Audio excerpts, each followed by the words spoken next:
আমরা আপনাদেরকে অবহিত করতে চাই যে আগামী বৃহস্পতিবার ইনশাআল্লাহ এই চট্টগ্রামের জামায়াতুল ফালাহ মসজিদে প্রধান ঈদুল আজহার জামাত অনুষ্ঠিত হবে প্রতি বছরের মতো, এবং ঈদুল আজহার প্রথম জামাত অনুষ্ঠিত হবে সকাল 7টা এবং দ্বিতীয় জামাত অনুষ্ঠিত হবে সকাল 8টা।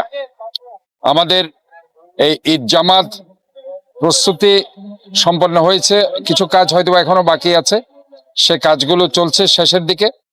তো আমাদের এটা প্রায় 65,000 স্কোয়ার ফিট।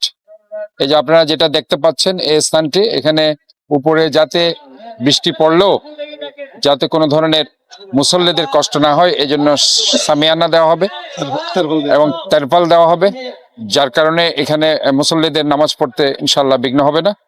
এবং এখানে প্রায় 140টির মতো আপনার সিলিং ফ্যান দেওয়া হবে আর 60টার মতো আপনার টেবিল ফ্যান, স্ট্যান্ড ফ্যান দেওয়া হবে।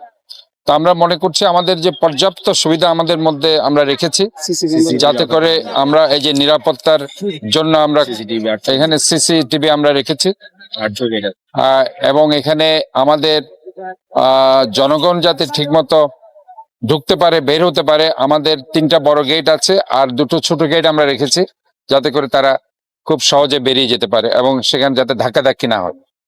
তো ওভারঅল আমাদের প্রস্তুতি আমরা রেখেছি, আমরা গত বছর যেভাবে করেছি ঠিক একইভাবে আমরা ইনশাল্লাহ সেটা করব। এবং আমরা মনে করি যে এই জামায়াতুল ফালাহ সবসময় চট্টগ্রামের মুসল্লিদের ঈদ উৎসবের একটা প্রধান প্রাণকেন্দ্র, এবং এইবারও ইনশাল্লাহ সেটার কোনো কমতি থাকবে না।